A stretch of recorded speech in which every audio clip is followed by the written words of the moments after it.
Thanks, John. Good morning. I think we're going to kick things off. I'm David Tickle. I'm a principal here at Hassell, and we're really excited to have you here this morning for the innovation event.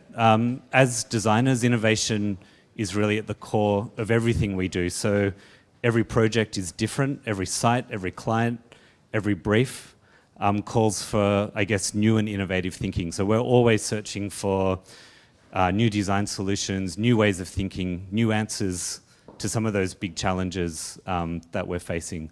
So for us, it could be designing a neighborhood that deals with housing affordability and social equity. It could be working with universities to design spaces that are all about research and innovation. Or, as you can see around you, it could be creating a contemporary design studio out of a 100-year-old wharf that was once used to store wool and to load wool onto ships to send back to England. So really, this is what we're all about. It is about design, it's about innovation as well. And this space does reflect the way that we like to work. It's an inspiring space, it's open, it creates, I guess, connectivity between our different teams, and it gives us lots of different spaces for different ways of working, different ways of collaborating and communicating within our teams, but with our clients and partners as well. So it also comes equipped, I should say, with toilets and exits, and I should point those things out to you. If we do need to exit the building, you just go out the door that you came in. It's pretty easy. And toilets are on this level. You just go through either door behind you. And just look, let me or Lydia know. Lydia is around. We can help you out if you've got any questions about the space. But welcome. I hope that you enjoy using the space as much as we do. I'm sure this will be a great event. So I'm going to hand over to Taya Nil. She's Director of Innovation, New South Wales. Thanks. Thank you, everyone for coming today. We're really excited to be here, and thank you, David, for allowing us to use this beautiful studio and for being here in such a great creative space. So firstly, I would like to acknowledge the traditional owners of the traditional custodians of the land in which we're meeting today, and to pay our respects to elders past and present. So today we're here to talk about two really key programs from the innovation strategy. We're really excited to be here and talk to you about these. We've been working on a number of initiatives over the last 6 months and a few even longer, in which we're trying to create new opportunities within government and new opportunities for government to collaborate with business. So we undertook a huge amount of consultation at the end of last year around trying to understand how government can support the innovation ecosystem. And we heard a number of things, and collaboration came up time and time again. We were told that government needs to collaborate, and we need to make sure that we are open to collaborating not just with usual partners, but open to collaborating with small, medium enterprises, startups, right through to corporates, and with universities, and that diversity of partnership with other organisations will bring about a greater opportunity to develop new opportunities and programs for government. So we also heard that regulation came up time and again. Regulation needs to be agile. We were told that there are lots of barriers to innovation in our current regulatory framework. So we're looking at a program, and you'll hear about that today. It's called Regulatory Sandboxes. We're looking to create new opportunities for businesses and new markets to start up here in New South Wales. The other issue that we heard quite a lot through our consultation was around procurement, and the need for government procurement frameworks to be more flexible and to allow greater flexibility around small and medium enterprises and startups being able to access government procurement processes. So that's another area in which we're really passionate about and focusing on, and you'll hear one of our programs is an alternative procurement arrangement, and looking at how we can bring in new ideas and thinking into government, and that's the Innovation Launch Program. So We also have a range of fantastic speakers today, and you'll be introduced to those this morning as we go. The first speaker we have today is Andrew Campbell from GoCatch, and he's here today to talk to us about his experience in establishing GoCatch, and also to talk to us about some of the challenges that he faced in getting that startup up and running here in Sydney. And he's also very focused on supporting and mentoring entrepreneurs and startups and tech startups here, and he's very passionate about innovation and disruptive technology. So I would like to welcome Andrew Campbell, and thank you very much for being here today. Thank you. Thank you. Hello, everyone. So I'm going to talk about three things today. I'll talk about the journey that I went on with GoCatch and the launch into the taxi app market back in 2011. And I'll talk about the subsequent arrival of Uber and our entry into the ride-sharing market, and Uber's entry into the ride-sharing market, and how that was handled by the regulators in New South Wales and in other states as well. And I'll talk about how a sandbox environment can potentially make outcomes for Australian businesses and Australian entrepreneurs and Australian regulators better. So, as a little bit of background,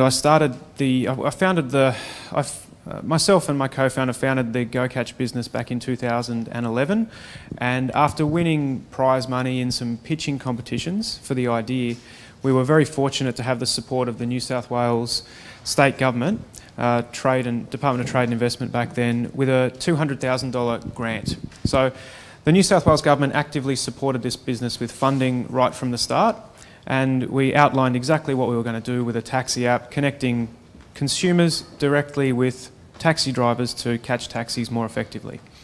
Now, back then, the environment that we were in was dominated by Cabcharge. So, as a bit of history, Cabcharge had built up a payment terminal business since the mid-90s and had achieved regulatory capture. They started the taxi councils in every state and territory, and then they formed a peak industry body, the Australian Taxi Industry Association, that sort of all of these taxi councils reported into, and it was controlled by Cabcharge. So the office was next door to the Cabcharge building. This was a machine built entirely by Cabcharge. Over the next couple of decades, they influenced regulation and legislation, and had acts changed, regulations changed, policies changed to basically lock their monopoly in and make it very, very difficult for new businesses to enter and for competition to emerge.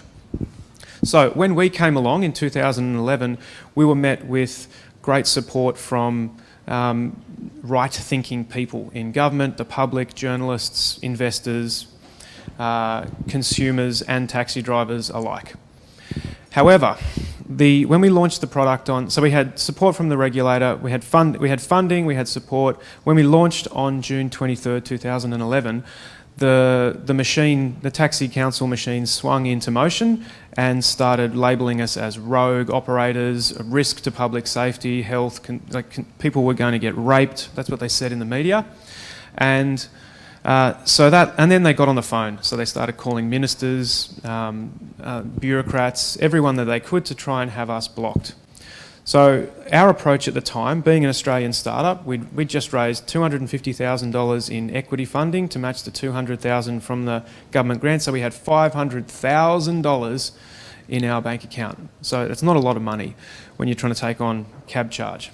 Uber hadn't even emerged yet. So our approach was to take a very middle-of-the-road strategy. So we engaged with regulators, we explained what we were doing and how it aligns very nicely with the intent of the regulation. And this is a concept I want to sort of focus on today, the intent of the regulations and the legislation. The intent exists to protect consumers, to make competition fair, as fair as possible, and to achieve outcomes for everybody. So we realised what we were doing was we founded this business with these things in mind. We were trying to make the situation better for consumers, for taxi drivers. We just wanted to get taxis, for crying out loud, when it rains. And so that approach worked. We we engaged with the regulator, explained what we were doing, and they kind of gave us a bit of a free pass because what we were doing did technically get captured by the regulations. They could have said, no, you're a taxi network, you need to comply, but they didn't. They kind of let us go.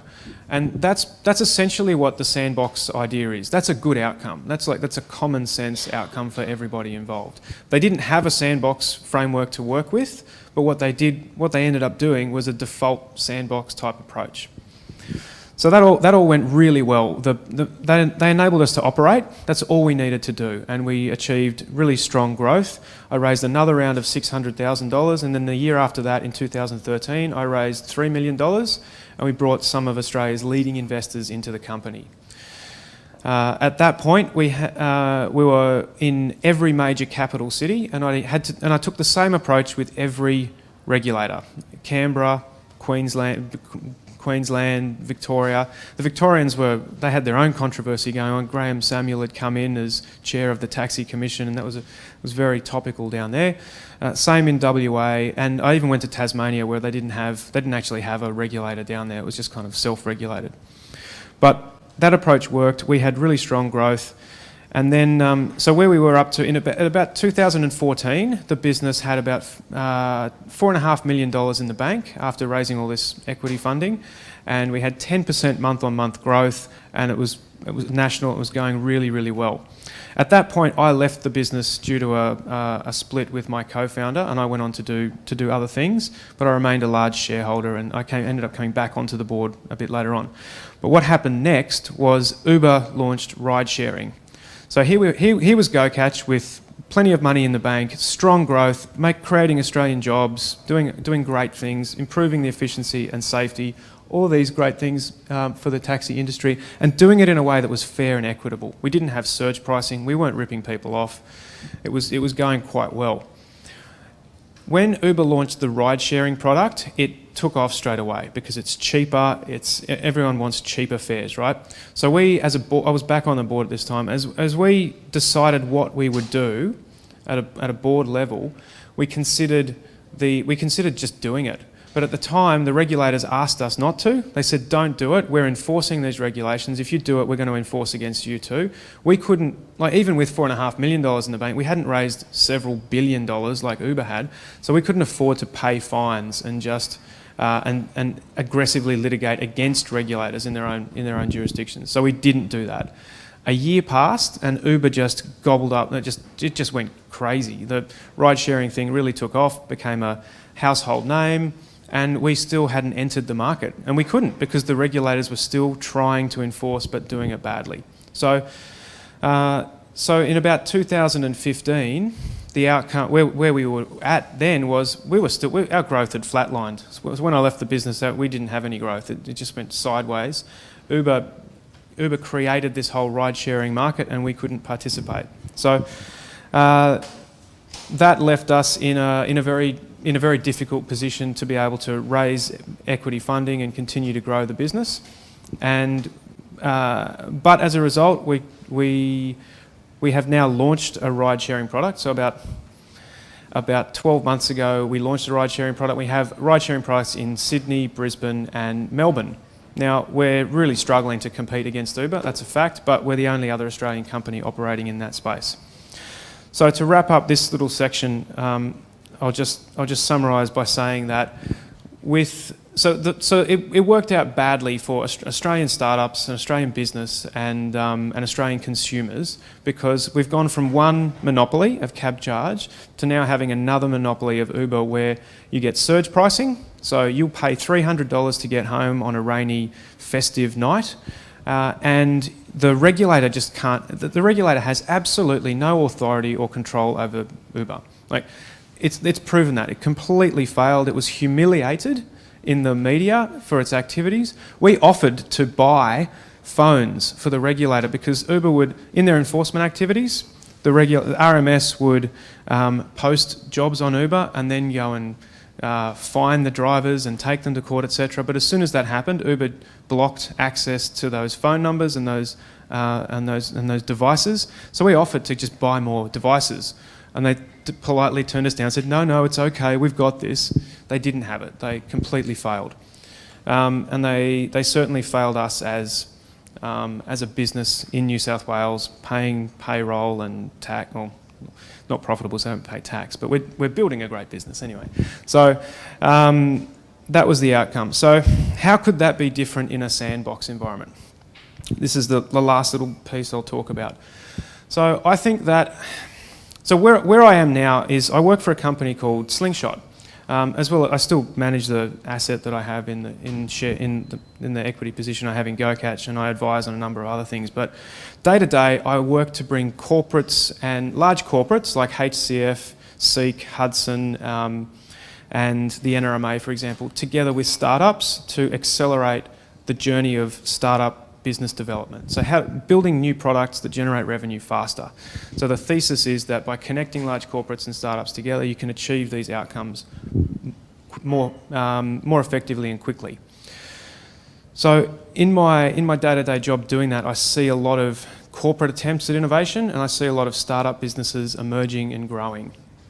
And it's my opinion that a sandbox, a regulatory sandbox like this would help, like is being proposed, would help startups significantly and would give them an opportunity to build a business, compete effectively in a market against companies that potentially will come from overseas and just ignore regulations and do whatever they want, however they want to do it.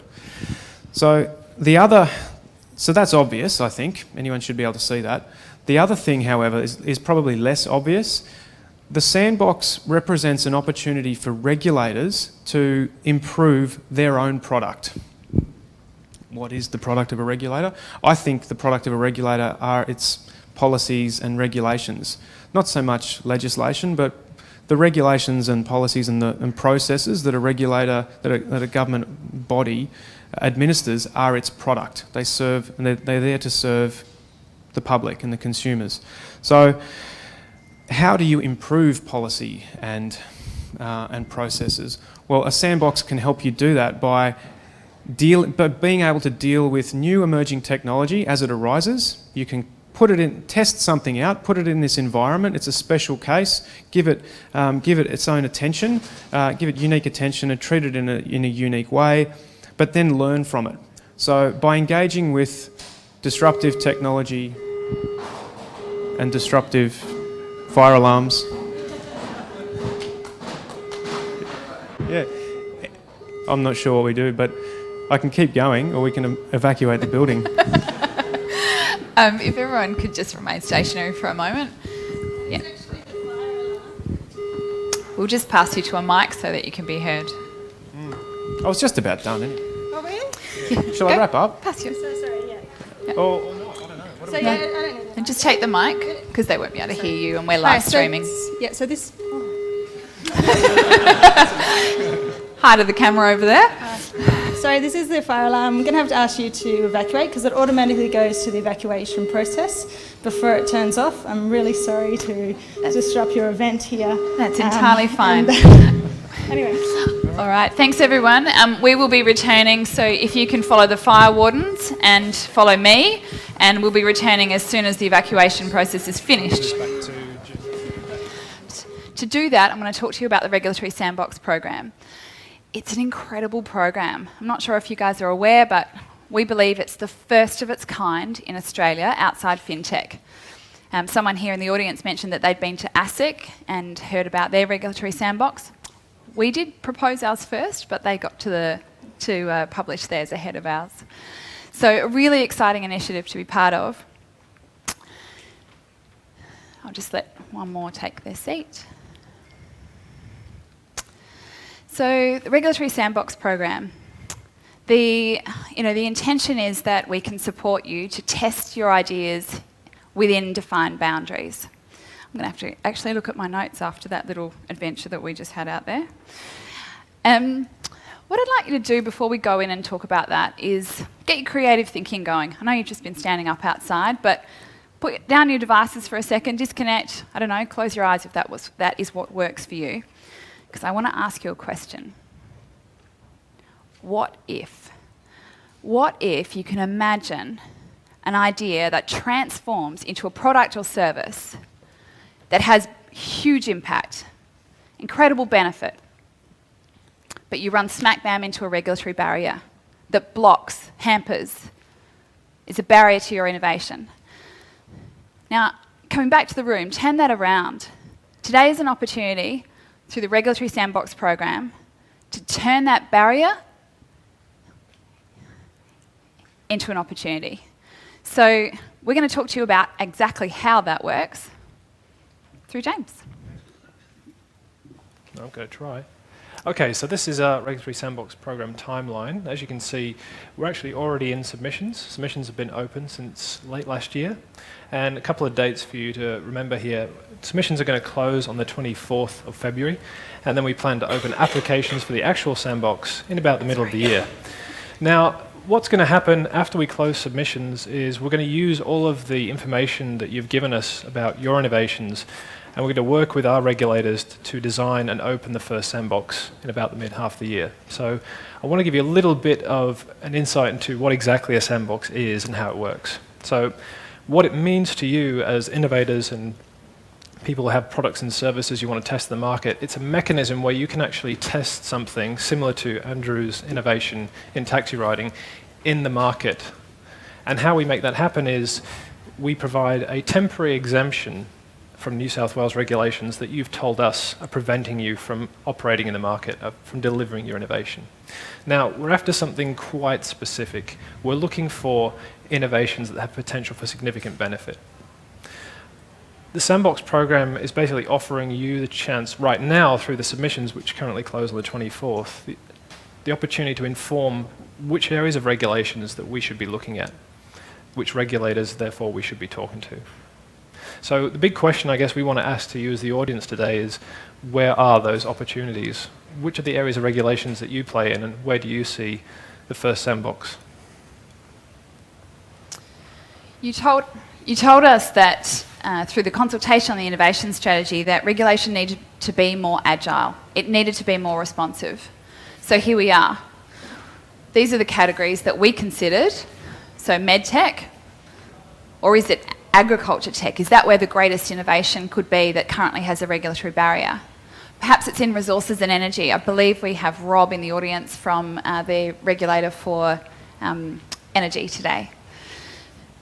Perhaps it's in social innovation. By social, we mean New South Wales' most vulnerable people. Does your innovation have a huge benefit to those people? Or perhaps it's entirely outside of those areas. Maybe it sits well and truly outside of those areas, and it still has a regulatory barrier that you believe needs to be overcome in order to have your business take off. So we're going to go to questions. Yeah, so we're going to have a roving mic. If anyone's brave enough, they want to put up their hand, they can ask a question. We're also going to use something called Slido, which we're just going to take a moment to get up on the screen here. And that allows you to just enter a URL and a code, and you can actually type in a question. And those questions will appear on the screen, and we'll try and get through as many of those as we can. But if we don't manage to get through all of them, don't worry. We're actually going to answer them online later, and you'll actually be able to have a record of all the questions that were up there and the ones that got answered. We're also streaming and recording this if you want to play it back later. So does anyone have any questions for the mic? And I'm asking Andrew Campbell to join us because of our little adventure we had before. Andrew didn't have a chance to answer questions, so if you have any questions about... Just going to take a moment to get the Slido app working. So Matt, just put your hand up. Matt's going to go to Shima.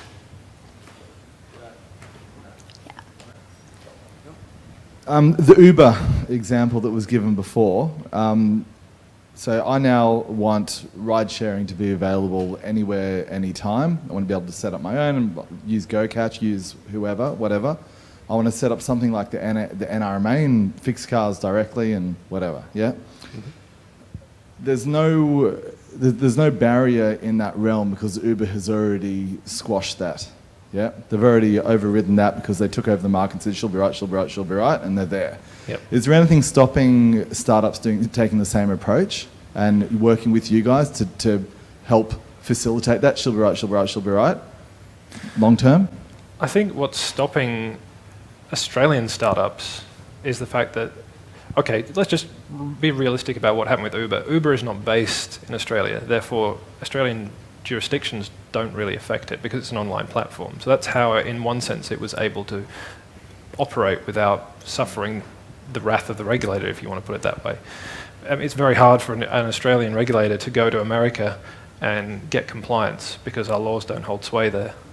So the problem, though, if you're an Australian startup, you're based in Australia, the regulator can come and enforce on you because you're based here. They can't do the same thing with Uber.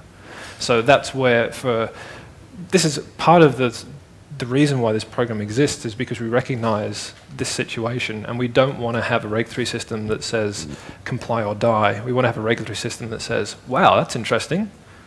How do we test that so we can, number one, see if the market wants it, but also number two, and just as importantly, regulate it appropriately, because there's no real point, making poor old Andrew and GoCatch comply with a regulation that was written before the smartphone was actually invented. So the evolution of superannuation from full-time work to gig economy, if we're focused on that and want to work with you guys, to work with federal or whoever, or fair trading or whatever, to implement, a forced tax on gig economy that will help support these people, we can work with you on that. Is that what you're saying? You want to answer that one? No, Yeah, go for it. so this sandbox is specifically to influence New South Wales regulations. However, we have relationships at federal levels. And we have relationships with ASIC, with our federal counterparts. So although this program is designed to influence New South Wales regulation, and we have established relationships with New South Wales regulators as part of government, we can certainly talk to you about the federal possibilities. Thank you. Do we have? Yep, we've got one at the back. So we've got one at the back. We've also got Slido working now, so Yes. if you want to type in a question. You can do it anonymously, or you can put your name, whatever you prefer. So you need to go to the URL, slido.com, put in the hashtag. It's pretty simple from there and in. You just have to type the question. Cool. My name's Ahilan. I'm from Vitality Club. I just got a question about the regulatory sandboxes. One, how time limited are the sandboxes? And what is the scope of regulatory stuff that we can, ignore or get exemption for? Sure. So the timeline of the sandbox, which we had a slide on before, we can talk to you about in more detail, but it requires negotiation. There's a lot of work for us to establish what those boundaries look like with the regulators. And James and I are a pretty lean team, but we're yes, very skinny, and we're looking to to negotiate on your behalf to set up those parameters. So the timeline of the sandbox, once it's established, there are the three phases that James talked about. We take submissions, we nominate the area which has the most opportunity, then we call for applications. So your submission might be what helps define that agtech is the most, is the area of the greatest impact.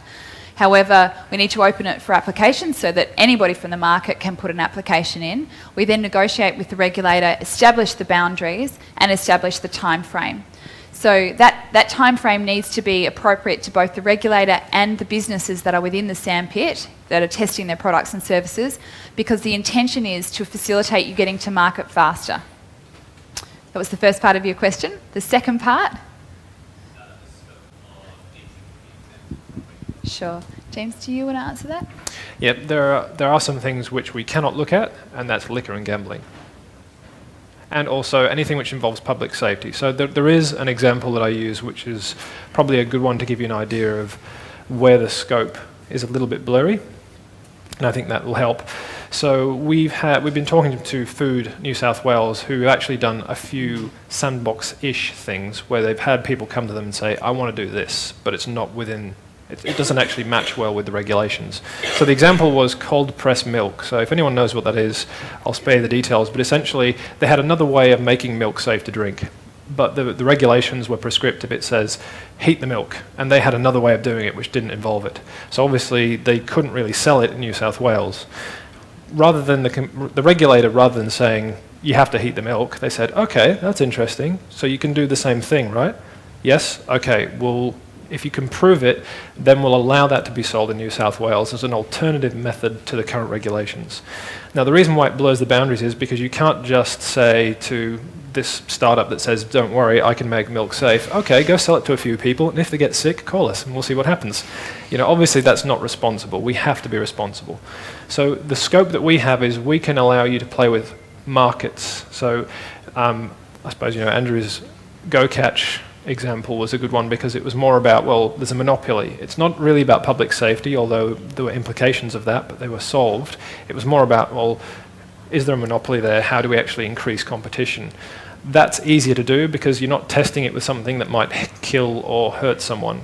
So I think if you're thinking about this in your heads, if you're playing with a regulation that involves protecting people from danger, that one's probably not going to work. You're probably going to have to do some scientific testing to prove it, like they did in the milk case, because that's what happened. They said, you need to prove this scientifically before we'll let anyone else near it. And then they were able to play in a sandbox-like regime. So hopefully that gives you an idea of the scope. So liquor, gambling, no. Anything which is public safety, you'll have to prove scientifically first. Markets are a prime example, and competition is a prime example of where the scope is open. And it's pretty much, we have 44, I think, ish regulators in New South Wales. It's open slather for all 44 of those, except for liquor, gambling, and public safety issues. Okay, fantastic. Thank you, Anonymous. Do I have to have a solution already ready, or can it just be an idea? So the intention is that you have a product or a service ready to go. Okay, so for us to negotiate an exemption, you need to be able to identify what that barrier is in getting yourself to market. So you need to be out of the concept and into the product or service that it is that you'd like to test. Okay, so thank you, Monique, for your question about are there particular teams in regulation you think are more open to a sandbox approach. I think that's probably true. There are certainly some regulators which are very advanced. Food is an example. The example I gave about milk is not the only one they've given me. So they've done this a few times.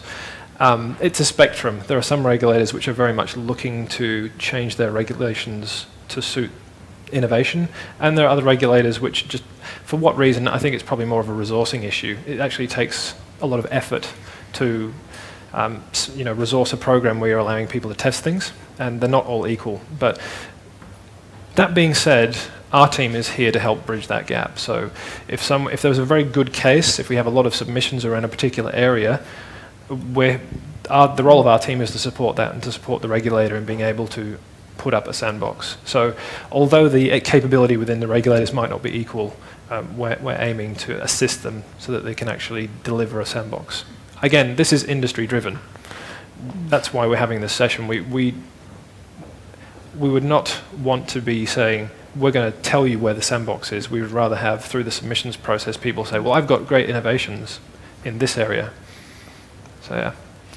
So the next question about the methodology used to test these ideas, I'm going to say these products and services. The methodology for testing is, I'm going to actually ask James to jump in with this one, but we're using defined boundaries by negotiating with the regulators on what those parameters need to be. So that methodology is obviously worked out in negotiation with other parties. It's not something that we define on our own. Yep. There are exemplars internationally that we're leveraging, so their knowledge and their expertise, and obviously our federal counterparts have their methodology as well. So if you'd like to discuss the methodology further, we can do that afterwards. Yeah, I think you did that pretty well. Okay. Okay, we'll go to the next one. Thank you. Okay, so if a business is already operating, what is the risk of getting a worse outcome than the current status quo by raising an issue that is not on regulators' radar? Great question. Anonymous? Do I fly under the radar, or do I say I need help? I guess, look, the question here is, I think I would answer this is, do you have a regulatory barrier? If you do, own up, because the regulator will get you sooner or later. And that's not the point. The role of the regulator is not to get you. The role of the regulator is to actually promote consumer protection and competition.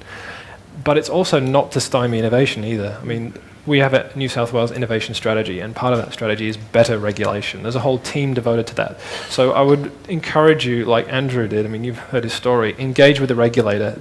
They're not going to be of the persuasion that we need to stop innovation. It's actually quite the opposite.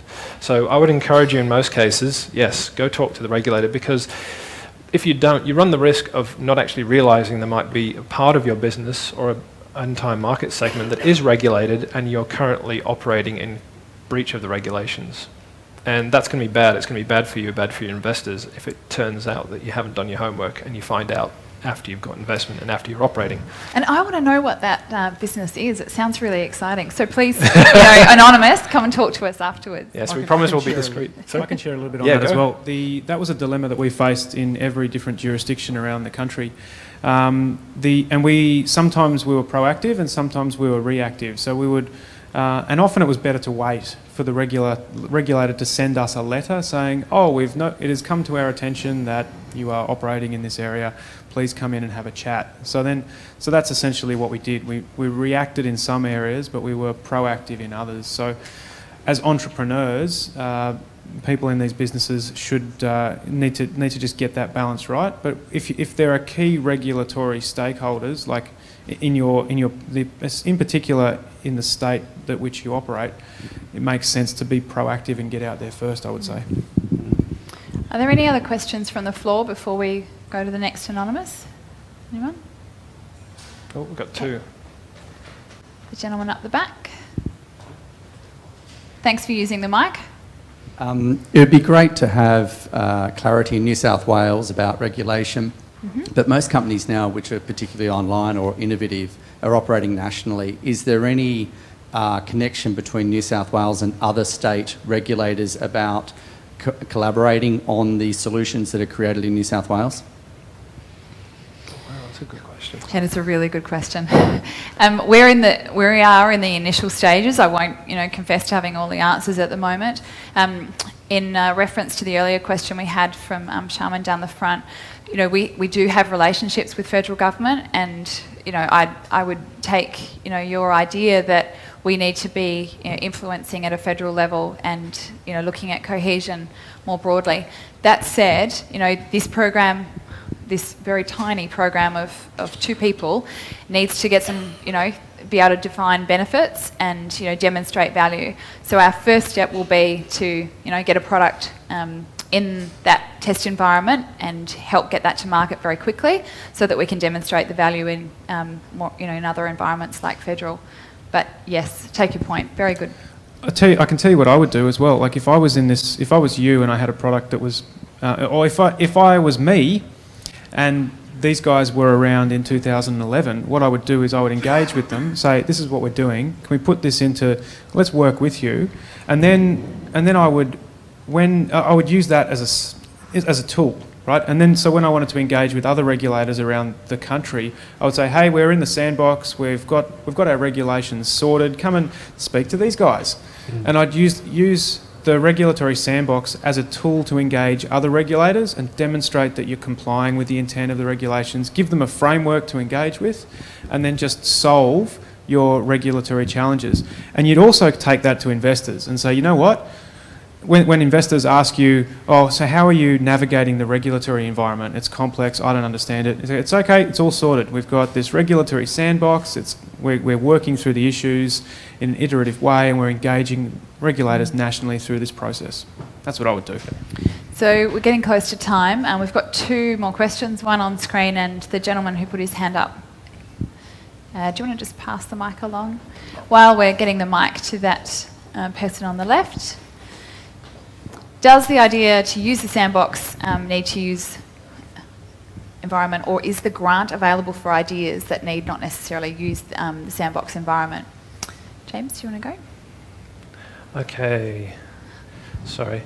So the grant... It's a meaty one. It is a meaty one. Just get my head around it. There is no grant per se. The program doesn't actually provide funding. No. So I guess that really kind of... It's about us working with you and negotiating with you to create opportunity. There's no funding that's associated with it, either with the regulators, within the program or outside of the program. This is purely negotiating on your behalf. So I hope that answers that question, Anonymous. Moving to the gentleman at the back. Okay, great, thanks a lot. Jonathan from Go Get Car Share.